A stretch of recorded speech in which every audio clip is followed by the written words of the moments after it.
Alors après le feu vert donné par les Américains à la livraison de F-16 qui sont sur le sol européen à l'Ukraine, les Américains ont franchi une marche supplémentaire en disant très clairement que ces appareils-là, ces avions de chasse, pourraient servir aux Ukrainiens pour taper la Crimée.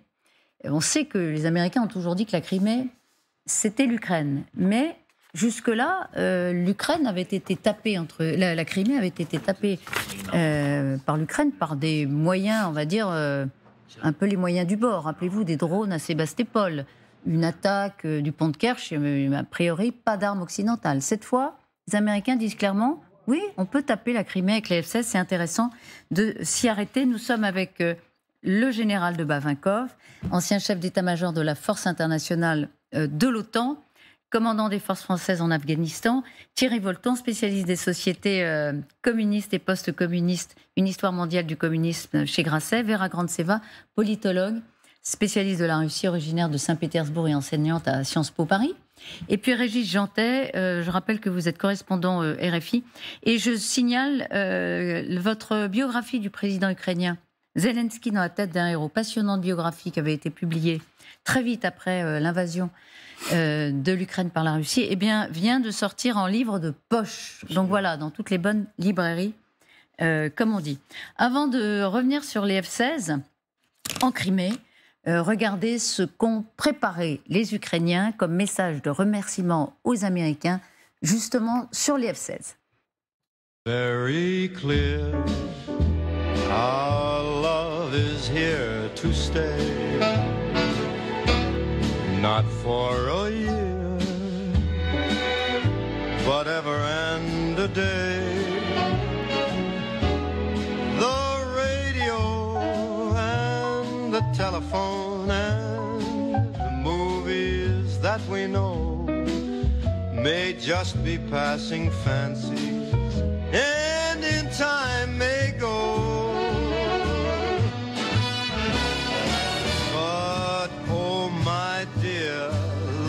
Here to stay. Together we're going a long, long way. In time the Rockies may crumble and Gibraltar it may tumble. They're only made of clay. But our love is here to stay. Fly me to the moon. Let me play up there with those stars. C'est de l'humour. Voilà, Too Soon, trop tôt. Alors tous les codes hollywoodiens, le noir et blanc, la voix de Sinatra, que certains sur son plateau ont reconnu immédiatement. On a tous les codes là. Hein, attendez, mais noir et blanc, c'est pas fait. Excusez-moi, c'est intéressant. Pour moi, ça veut dire c'est une espèce de référence à la Seconde Guerre mondiale, quelque part. Donc c'est exactement pour montrer que nous sommes dans la même logique. C'est-à-dire finalement, c'est la logique poutinienne, quelque part. Parce que Poutine aussi dit que nous sommes dans la même logique de la Seconde Guerre mondiale, nous chassons les nazis. Du coup, eux, les Ukrainiens, en faisant ce clip en noir et blanc, alors que c'est avec en plus les rayures qui montrent sa vieux film, etc., font aussi un bond en arrière pour justifier le présent. Voilà, c'est un parallèle qui est intéressant à faire, à mon avis. Alors, merci pour les F-16 à la fin, et entre parenthèses, trop tôt pour l'interrogation. Ils se foutent des Occidentaux en dernière intention, les Ukrainiens, disant vous dites toujours que c'est trop tôt, pas forcément. Peut-être trop tard. Vous apportez la réponse, on ne peut pas faire de commentaires. Ce qui est remarquable de ces clips, c'est qu'ils parlent véritablement à l'âme des pays auxquels ils s'adressent. Le clip français correspondait exactement à la façon dont nous voyons les choses. Britannique, c'est la même chose. Et là, pour les Américains, il y a une phrase qui m'a beaucoup frappé et qui montre à quel point ils comprennent cet engagement du peuple américain pour la liberté que nous avons d'ailleurs éprouvé à nos côtés 2 fois pendant les 2 précédentes guerres mondiales. C'est « like no other », comme personne d'autre. Cette phrase-là existe et ça parle instantanément à un Américain. Vous nous aidez comme personne ne nous aide. Les pays baltes utilisent exactement la même phrase lorsqu'ils rappellent quel a été l'engagement constant de tous les présidents américains depuis 1945 à leur côté. Mais je veux pas casser l'ambiance, pardon, mais ils exagèrent, les Ukrainiens. Non. Les F-16 ce sont les Européens qui vont les Oui, mais livrer. ça appartient aux Américains. Oui, bien sûr. Mais si vous voulez, ils effacent complètement l'effort européen dans ce clip. Alors évidemment, ils parlent aux Américains, mais c'est un peu excluant, c'est un peu ingrat quand même. Allez, ça, c'est le premier clip. D'abord, les F-16 ne sont pas livrés. Ils vont l'être. Ça va prendre des mois avant qu'ils le soient, puisqu'il faut d'abord former les pilotes. Il faut ensuite déployer les systèmes qui permettront de la mise en œuvre de ces appareils de combat et l'armement de ces appareils de combat, parce que le F-16 n'est intéressant que parce qu'il transporte. On est bien d'accord que ce qui est intéressant dans un F-16, c'est ce qu'il porte sous les ailes.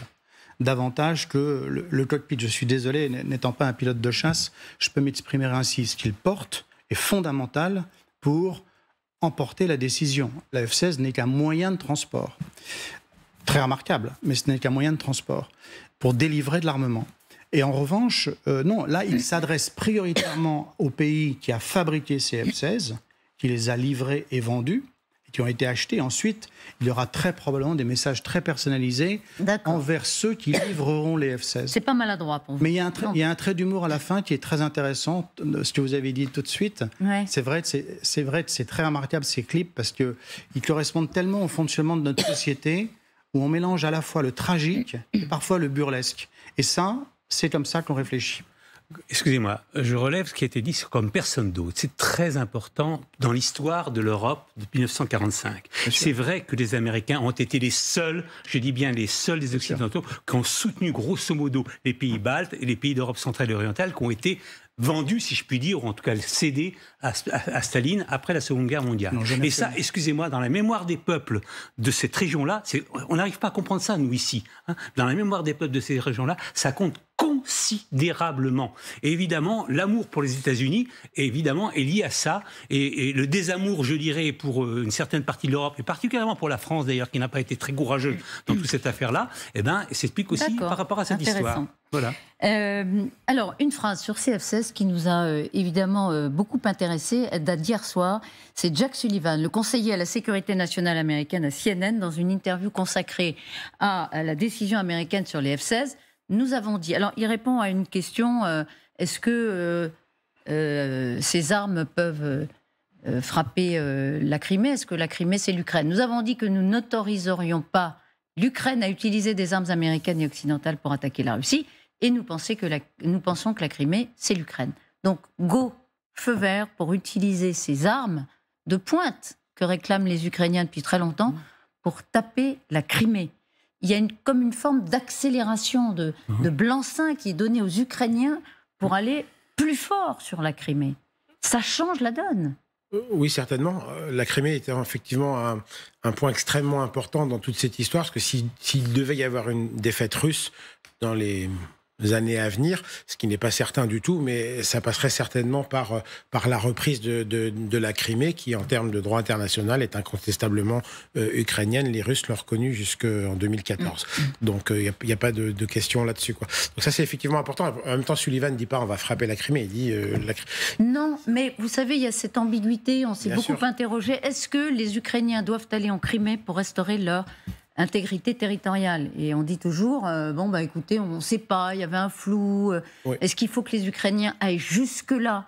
Mais là, c'est une façon de dire, vous pouvez aller jusque-là. C'est quand même intéressant. Je pense que excusez-moi, vous avez absolument raison, Elisabeth, de le souligner. Je pense que là, il y a un pas qui a été franchi. Parce que moi, j'ai longtemps pensé, par exemple, particulièrement, que la Crimée serait un no man's land en cas de négociation et que de toute façon, éventuellement, récupérer le Donbass, Donetsk, etc., mais pas la Crimée. Donc ça veut dire que là, on a sauté un pas. Mais pourquoi on a sauté ce pas? C'est la question qu'il faut se poser, à mon avis. On a sauté ce pas par rapport à la politique de Poutine, si je puis dire. On a compris que Poutine ne bougerait pas tant qu'on n'attaquerait pas éventuellement le point le plus sensible. Et donc, je pense que ce pas, qui est un pas dangereux dans une certaine mesure, enfin, moi, j'y crois pas, mais enfin, parce qu'on peut toujours la menace russe de l'Antarctique, etc., qui est une espèce d'épée de Damoclès qui pend sur toutes les têtes. Bon, mais... On est passé au-delà de cette peur, si je puis dire, aujourd'hui, avec cette phrase-là. Et donc, je pense que là, on a franchi un pas. Et donc, ça va faire mal pour Poutine. Ça fait assez mal pour Poutine. On va y parler. Mais c'est exactement l'analyse du New York Times d'il y a quelques jours. L'administration Biden en est venue à penser que si l'armée ukrainienne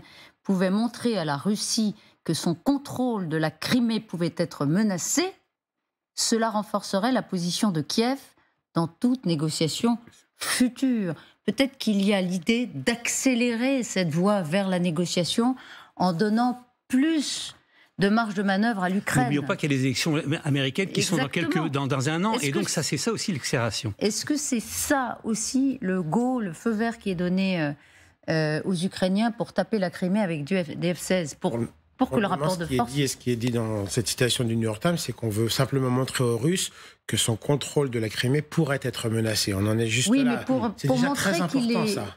Oui, mais... Ça va être un point de fixation. Ça veut dire que les Russes vont devoir, comme à Barmout d'ailleurs, vont devoir mobiliser des forces qui ne pourront pas aller conquérir du front ailleurs. Donc ça, c'est quand même très important, tout ça. Mais pour faire comprendre ça à Poutine, il faut en réalité être assez concret dans la menace. Oui, mais les Américains savent être concrets. Ils savent très bien que M. Poutine ne comprend que le langage de la force et qu'effectivement, on est dedans. Par gradation. C'est-à-dire que souvent, on entend parfois dire que l'Occident est très va-t-en-guerre, etc. En réalité, ce qu'on note tous, c'est une très grande gradation. D'ailleurs, d'où la dernière petite phrase « too soon », trop tôt pour les F-16. C'est une manière aussi, les Ukrainiens s'impatientent quand l'Occident, lui, est très prudent et teste en permanence les limites de la Russie. En ce sens, on n'est pas va-t-en-guerre. Non, mais les Américains s'impatientent peut-être que les négociations ne puissent pas être imposées à Poutine de façon équilibrée. Donc peut-être qu'en tapant la Crimée, c'est une hypothèse. Oui, je pense que dès à présent, les Ukrainiens, ce sont les Ukrainiens qui se battent, ils sont les seuls à se battre. Mais les Ukrainiens qui se battent disposent d'un certain nombre d'équipements qui permettent de frapper dans la profondeur. Les missiles Storm Shadow ou Scalp G qui viennent d'être livrés sont des missiles qui peuvent taper dans la profondeur, à une distance qui est pour l'instant limitée de 300-350 km, mais qui leur donne l'opportunité. Ce qui est très important... Ils ne l'ont pas fait en Crimée. Ils l'ont peut-être fait. Le pont de Kerch, les drones qui ont frappé un navire dans le port de Sébastopol, ça n'était pas avec des armes occidentales. Vous avez raison, mais ils ne disposaient pas à l'époque des armes occidentales permettant de frapper à si grande distance. Les choses ont changé, ils vont continuer de changer, puisque un certain nombre d'équipements qui n'avaient pas été livrés jusqu'à présent vont l'être et vont augmenter les modes d'action possibles que le général Zaloujny se voit mettre à disposition. Et c'est ça qui est absolument fondamental. Et pour la Crimée, c'est vrai que je pense que c'est une requête russe, une requête ukrainienne, une requête qui consiste à dire si vous annoncez officiellement que la Crimée peut être frappée comme n'importe quel territoire reconnu internationalement par la communauté, si nous disons aux Turcs, au président Erdogan que la Crimée est russe, je pense qu'ils ne le pensent pas que la Crimée soit russe. Les Turcs ne pensent pas que la Crimée soit russe du tout. Et donc, le fait de dire cela va immobiliser de facto un nombre de forces assez considérable russes pour tenir cette portion très importante du territoire ukrainien qui est loin de la ligne de front de contact. C'est peut-être dans une stratégie globale, vous avez raison. En tout cas, il enfonce le clou, Podoliak, le secrétaire à la sécurité de Zelensky ce matin, en disant que la Crimée est une partie indiscutable et inséparable de l'Ukraine. Ce sera la libération de la Crimée en utilisant n'importe quelle force et moyen militaire. N'importe quelle force et moyen militaire est le seul moyen rationnel d'arrêter les agressions russes et de ramener le monde au droit international. C'est l'obligation directe et la nécessité de l'Ukraine aujourd'hui. La paix passera par la restauration et la récupération de la Crimée. C'est clair. Ça faisait longtemps qu'on n'avait pas eu, en fait, ce type de déclaration claire sur la Crimée. C'est vrai. Et donc là, il y a un coin qui est enfoncé, et vous le disiez très bien, peut-être dans une stratégie globale, Vera. Oui, en fait, si on compare comment les discours sur la Crimée en Occident ont évolué depuis un an, à mon avis, c'est remarquable. Juste il y a un an, sur ces plateaux, ou aussi dans les, à mon avis, bureaux diplomatiques et politiques en France et ailleurs, la Crimée, c'était hors de question. On ne discutait pas. C'était un bijou de Poutine, tellement dangereux que le lendemain, la guerre nucléaire va commencer. Et aujourd'hui, en fait, on a passé à une vision plus, à mon avis, plus réaliste des choses qui montrent qu'en fait, en réalité, quand même, la Crimée, ça peut être un sujet à discuter, en fait. Ça peut être même une pas suivant dans la reconstitution des frontières reconnues par l'Union de l'Ukraine. Donc, ça changeait complètement. Et à mon avis, les Ukrainiens, eux, ils restaient comme ils étaient. En fait, il y a un an, ils disaient la même chose. Sauf qu'en Occident, les diplomates, les hommes politiques ont vu, et à mon avis, c'était une stratégie qui était bien élaborée parce que chaque fois, c'était un petit pas qui montrait que on tape par les drones, voilà, pas de réaction. Il y a une autre attaque, pas de réaction. Donc ça veut dire que finalement, en réalité, Poutine n'a pas de moyens, il n'a pas de stratégie comment défendre la Crimée, comment le garder, le sien. Mais c'est un tournant. Et ça évolue en parallèle avec le discours sur la fourniture ou pas d'avions de chasse à l'Ukraine, qui est aussi un débat difficile, qui se fait par petites touches. Souvenez-vous, lorsque M. Zelensky, par exemple, a fait sa tournée d'abord à Londres et ensuite à Paris, on a annoncé la formation des pilotes. Alors s'il y a pilote, à un moment donné, il va falloir aussi livrer les avions. Mais on sent que c'est un débat délicat et qui se fait par petites touches. La libération de la Crimée, dit Paul Olliac, je le rappelle parce que je trouve que ce communiqué est très éclairant. Et le seul moyen de mettre la fin à la guerre. On revient à la case départ, quelque part. C'est la case départ des Ukrainiens. Hein, je veux dire. En vérité, ce n'est pas les Ukrainiens qui ont bougé, c'est les Occidentaux qui ont avancé. Et donc, ils ont éclairci d'une certaine façon, via les Américains, bien sûr. cette question de la Crimée. Si vous me permettez juste un mot, ce qu'il faut comprendre, c'est qu'en 2014, lorsque la Russie s'empare de la Crimée, sans coup férir, en fait, il dispose dès à présent d'un accord sur le port militaire de Sébastopol, à l'époque, qui leur permettait l'accès aux mers chaudes, au monde libre, puisque là, la mer Noire, depuis 2014, est fermée, puisque les détroits sont fermés. La flotte russe, aujourd'hui, celle de Sébastopol, qui s'est retirée dans le port en Russie, dont j'ai oublié le nom, qui est juste sur la... Absolument, j'ai oublié le nom, mais qui est juste sur la côte, très important port. En fait, la flotte russe de mer Noire, elle est enfermée en mer Noire. Elle n'a pas accès aux mers libres. La situation géopolitique de 2014 était une situation qui était formidablement à l'avantage du Kremlin, puisqu'il disposait du grand port en eau profonde qui leur permettait d'opérer en Méditerranée et au-delà s'il le fallait. Là, depuis la flotte russe, elle est littéralement enfermée en mer Noire sans pouvoir franchir les détroits. Et il me semble que la Turquie tient la clé des détroits et ne l'ouvrira pas ou le fermera selon son bon vouloir dans les décennies à venir. Et selon le résultat de la présidentielle russe. Et aussi le 28 mai. Hein. Juste comment les Russes vont réagir à toutes ces déclarations quand même, qui menacent directement la Crimée avec l'aval des Américains. Regardez Alexandre Grouchko, vice-ministre des Affaires étrangères. Alors, il parle, lui, des chasseurs F-16, mais il a bien compris que ça pouvait servir en Crimée. Le transfert ne fera qu'aggraver la situation et Moscou en tiendra compte. Toujours la menace. Est-ce que ça n'est pas un danger que les Occidentaux prennent par rapport à la riposte russe? Question posée hier à Joe Biden qui répond ceci. Que répondez-vous au Kremlin qui dénonce un risque colossal? Ça l'est pour eux. Oui, c'est lapidaire, il fallait juste être là au bon moment. Hein. Il répond, c'est pour eux.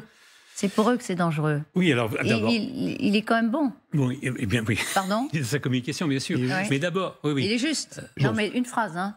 En ce qui concerne la réplique russe, si je veux dire, la réplique de propagande, quelque part, du vice-ministre des Affaires étrangères, qu'est-ce que vous voulez qu'ils disent d'autre? Je veux dire, il l'a dit à chaque fois, je veux dire, quand les patriotes sont arrivés, ils ont dit attention, donc à chaque pas avancé, les chars, attention, nous allons mettre en place, etc. Donc là aussi, attention. Il constate tout simplement. En vérité, excusez-moi, je pense qu'il constate une certaine impuissance, quelque part, on verra bien par la suite, de l'armée russe par rapport à cette avancée d'armement occidental qui est réelle en vérité. Oui, et pour boucler la boucle, les Occidentaux, par ailleurs, eux n'ont plus peur. Parce que souvent, les chancelleries ont dit oulala, on ne sait pas où on va, il ne faut pas provoquer la Russie. Enfin, ils n'ont plus peur. C'est eux, ce sont les Russes qui ont peur, dit Biden. Effectivement, ça montre un décalage entre leurs discours officiels qu'ils tiennent depuis un an sur ce sujet et la réalité, les moyens qu'ils disposent, les moyens militaires, les moyens politiques. Ils n'ont pas de moyens de réagir à cette situation. Et moi, en fait, depuis déjà assez longtemps, depuis que j'interviens à la télé française, je disais que l'importance de Crimée était beaucoup exagérée, en fait, en réalité, pour la politique russe. Parce que Poutine, faut toujours tenir en compte, comme c'était bien dit, que ce but, c'est toujours garder son pouvoir. S'il faut sacrifier les Crimées, il peut le faire. Et en fait, là aussi, oui, voilà, c'est ça. Dans notre imagination, c'est quelque chose... On a parlé du joyau. Oui, voilà. La conquête de 2014. Le Crimée, ça vaut moins pour lui que son pouvoir. Bien et si c'est... oui, c'est ce que vous voulez dire. Si il faut le sacrifier, il va le sacrifier. Et après, on croit aussi que dans la société russe, il y a un soutien énorme de l'annexion de la Crimée. Ça a beaucoup évolué. Mais... Je le voyais moi-même quand j'étais en Russie. J'ai vu qu'en 2014, mes collègues buvaient du champagne 2 jours parce qu'ils étaient tellement contents. Et en 2017, déjà, les gens disaient, bon, est-ce que ça valait les sanctions? Maintenant, on vit moins bien. Les oligarques, ils s'enrichissent. Non. Ça a changé. Il y avait un bousculement en quelques moments dans la société russe. Et à partir de ce moment, il n'y avait pas de telle importance qui était attachée. Et même pire, ils voyaient le prix qu'ils ont dû payer. Mais... Ils se disaient peut-être quand même c'était trop d'aventures un bon pas stratégique pour l'économie russe. Alors pour aller dans votre sens, est-ce que Poutine compromet son pouvoir s'il lâche la Crimée? C'est ça que la question qui était posée, c'est ça. Il ne peut pas lâcher la Crimée. Ce serait pour lui une défaite. Pas moi, c'est intéressant. Peut-être. J'aurais tendance à penser que si, mais je me trompe peut-être, effectivement. Non, il y a débat. Parce que la Crimée, c'est une pièce symbolique aussi dans tout le pouvoir. C'est un pouvoir, c'est de l'argent, ce sont des armes, c'est aussi de l'idéologie. Tout ça sont les phases de ce qu'est le pouvoir. Et la Crimée est au cœur du récit de la Russie, de la Grande Guerre patriotique, la Deuxième Guerre mondiale. Nous étions du bon côté, oubliant le pacte Molotov-Ribbentrop, évidemment, etc. Et donc la Crimée, en ce sens, est extrêmement important. Et selon la situation politique, on pourrait imaginer que ça serait le signal, mais on est vraiment dans la spéculation, mais pour une partie de l'élite de dire passons à l'après-Poutine. Mais on est très très loin de ça. Et c'est alors je balance entre les deux, là, si je pourrais dire, dans le sens où ça dépendra de l'habillage, si je puis dire. Ça dépendra de la façon dont ça sera présenté. Si oui, c'est présenté d'une façon très maladroite, et effectivement, si on rappelle que la Crimée était un PC essentiel, etc., et que là, évidemment, Poutine perdrait la face, et c'est un risque pour son pouvoir. Maintenant, il faut savoir qui est prêt à jouer en Russie la place du Kremlin. Ça, c'est notre question. Mais si la propagande prépare la population à une perte de la Crimée pour sauver le régime, etc., pour sauver la Sainte Russie, à mon avis, ça passera comme une lettre à la poste. Exactement, bien sûr, ça ne va pas être vendu que voilà, on a perdu, on a cédé les Crimée. Bien, pas du tout. Et la propagande, elle est très forte et très habile en Russie. Et j'ai vu déjà dans les milieux ultranationalistes circuler l'idée que Poutine peut céder, par exemple, pour co-diriger la Crimée. Il y a déjà des idées comme ça qui sont discutées par les ultranationalistes. Pour eux, c'est bien sûr la défaite. Mais pour Poutine, ça peut être une solution pour sauver la face, finalement. Et oui, et il faut souvent... Et arrêter les dégâts. Concevoir que l'inimaginable puisse être l'avenir, puisque souvent c'est fait avoir en pensant, effectivement, en ayant des idées toutes faites. Poutine, quand on le voit à Sébastopol, c'est le roi, c'est le tsar, vraiment, sur un terrain de conquête, en réalité, pour sauver son siège, il pourrait couper la Crimée de la Russie. On verra. Juste un petit mot sur le plan militaire général. Un F-16 américain, quelle est sa vulnérabilité dans le ciel? Il peut être détruit par quoi? Vous savez, un avion de chasse qui vole dans une zone avec une très grande densité de défense solaire est évidemment vulnérable. Il dispose de capacités, de contre-mesures qui lui permettent à la fois de disposer d'un système d'information qui lui permet de mener à bien ses opérations et en même temps de se protéger lorsqu'il opère à proximité de ces lignes où sont déployés des systèmes solaires. Mais bien sûr qu'il y a une vulnérabilité, mais sur un avion de cette génération, qui est relativement un avion, tout dépend de la génération qui va être livrée, les générations qui vont être livrées, puisqu'ils proviennent de plusieurs pays d'Europe, aux Ukrainiens. S'ils disposent du dernier standard avec un radar qui est extrêmement performant à longue distance, alors cet avion pourra délivrer son armement avec une distance de sécurité par rapport aux défenses solaires adverses qui est très importante. Je pense que la question qui va se poser, c'est la question de quel type de F-16 vont être livrés. Vous avez aujourd'hui en service plus de 2000 F-16 dans le monde, 2500 F-16, ils ne sont pas tous au même standard. Il y a des standards qui sont extrêmement développés, qui sont extrêmement pointus, qui lui donnent des capacités qui sont extraordinairement modernes. Qui sont très difficiles à atteindre, en fait. Et qui lui permettent non pas d'être invulnérable, aucun avion de chasse n'est invulnérable, mais d'opérer avec une très grande distance de sécurité Oui. et d'une certaine façon de détecter les menaces avant que celles-ci ne puissent le prendre à partie. Est-ce que les Russes peuvent les atteindre? Est-ce qu'ils ont, ma question est, pardon, elle est simpliste, quelles sont les armes dont disposent les Russes pour détruire des F-16? Ils ont deux choses principales. Ils ont leur propre aviation de combat. Et ils peuvent engager des combats aériens avec leur Sukhoi 27, 35, etc., qui sont majoritairement en service dans leurs forces. Donc, ils ont de quoi Donc se ils défendre. ont la capacité d'affronter l'aviation F-16 adverse. Et puis ils ont les systèmes de défense solaire, notamment les fameux S-400. Vous vous souvenez du débat sur les S-400 qui avaient été achetés par la Turquie, etc. La Turquie est membre de l'OTAN. Ils ont les fameux systèmes de défense solaire, soit très courte portée, mais le F-16 opère davantage à une altitude qui le met hors de portée des systèmes courte portée, justement. Et évidemment, cette défense aérienne russe. Je voudrais vous soumettre une communication du ministère britannique de la Défense ce matin. Et vous me direz si ça correspond effectivement à une sorte de réponse russe à la livraison des F-16. La Russie est très probablement en train de créer un nouveau groupe d'aviation d'attaque d'élite qui opérera au-dessus de l'Ukraine, unité qui devrait se composer d'au moins un escadron de chasseurs bombardiers Sukhoi 24 et Sukhoi 34, Sukhoi 24 Fencer, Sukhoi 34 Fullback, et d'un escadron d'hélicoptères d'attaque. Le communiqué précise que ce type d'avion aura un rôle principal dans les missions d'attaque au sol. Donc, on n'est pas dans les attaques dans le ciel, effectivement. Bon, est-ce qu'il y a là une réponse du berger à la bergère? En fait, ce qui est intéressant, on en a parlé vendredi sur ce plateau, ce qui est intéressant, c'est qu'on voit bien que les combats sont au sol. Et donc, la Russie semble vouloir mettre en œuvre un escadron, c'est-à-dire une quinzaine, une vingtaine d'appareils, qui seraient spécialisés dans cette attaque au sol. Ce ne sont pas des avions de défense. Le F-16, c'est un avion multirôle. Il peut mener des attaques au sol, mais il peut faire aussi de la défense aérienne. Donc il peut être très haut et face à des objectifs aériens ennemis, mais il peut également mener des attaques au sol. Là, les Su-24 et les Su-34, ce n'est pas ceux que j'évoquais tout à l'heure. Ce sont des avions qui sont beaucoup plus lents, très maniables, mais qui portent un armement qui est véritablement un armement pour attaquer au sol et pas du tout pour opérer face à un adversaire. C'est ce que nous évoquions la semaine dernière en disant que si on avait eu le choix, très probablement les Ukrainiens auraient été très satisfaits de recevoir des avions de type A-10, les avions américains de type A-10, qui étaient des avions relativement lents et qui opéraient justement dans les attaques au sol. Le ministère